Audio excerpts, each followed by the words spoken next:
আমরা দেখতে পেয়েছি ছাত্রদলের কয়েকজন প্রার্থীকে দেখতে পেয়েছি, তারা ডেস্ক বসিয়েছে 100 মিটারের ভিতরে প্রার্থীদের কাছে গিয়ে গিয়ে স্লিপ দিচ্ছে। এই নির্বাচনের মাধ্যমে আমরা দেশের কাছে চমৎকার বার্তা দিতে চাই, আমরা আমাদের গণতন্ত্রের একটা স্থায়ী রূপের দিকে, একটা ম্যাচিউর পজিশনের দিকে যেতে চাই। আমাদের মূল কথা হচ্ছে শিক্ষার্থীদের ভয়েসে আমাদের ভয়েস, শিক্ষার্থীদের আকাঙ্ক্ষায় আমাদের আকাঙ্ক্ষা।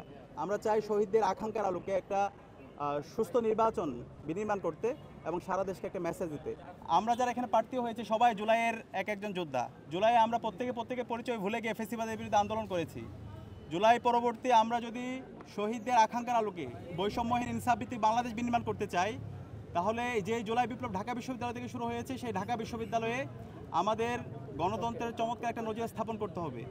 ইতিমধ্যে আমরা ডাকসু নির্বাচন শুরু হওয়ার পর থেকেই আমরা আমাদের সেই নজির দেখিয়েছি।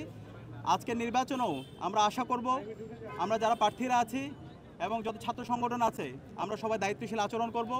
একই সাথে বিশ্ববিদ্যালয় প্রশাসনকেও আমরা বলেছি এই নির্বাচন খুবই গুরুত্বপূর্ণ, সারা দেশের মানুষরা এই নির্বাচনের দিকে তাকিয়ে আছে।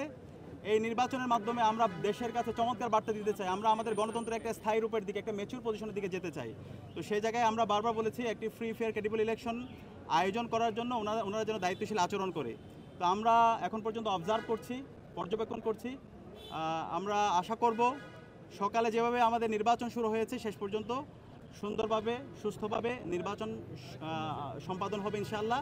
এবং সেই জায়গায় আমরা ঐক্যবদ্ধ শিক্ষার্থী জোটে যারা প্রার্থীরা আছি, আমরা ক্যাম্পেইন শুরু করার পর থেকে শিক্ষার্থীদের স্বতঃস্ফূর্ত উচ্ছ্বাস দেখতে পেয়েছি, তাদের রেসপন্স দেখতে পেয়েছি, আমরা তাদের কথাগুলো শুনেছি।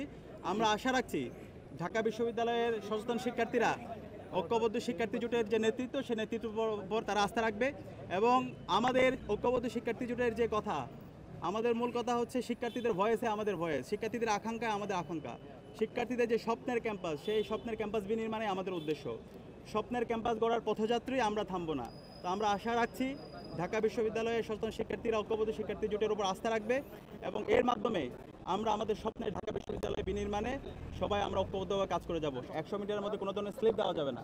কিন্তু আমরা সকালে এসে দেখতে পেয়েছি একটা ছাত্র সংগঠন তারা ডেস্ক বসিয়েছে 100 মিটারের ভিতরে প্রার্থীদের কাছে গিয়ে গিয়ে স্লিপ দিচ্ছে। তারা কারা একটু নাম বলেন।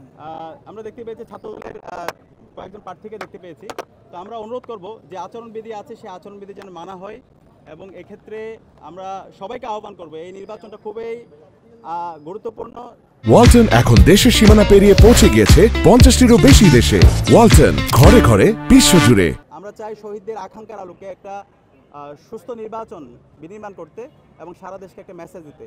এবং নির্বাচন কমিশনকে অনুরোধ করবো যারা আচরণবিধি ভঙ্গ করছে তাদের বিরুদ্ধে ব্যবস্থা গ্রহণ করুন। ছাত্র সংগঠন আছে, নির্বাচন কমিশন আছে, আমরা সবাই দায়িত্বশীল আচরণ করব এবং আমরা সামগ্রিক বিষয় পর্যবেক্ষণ করছি।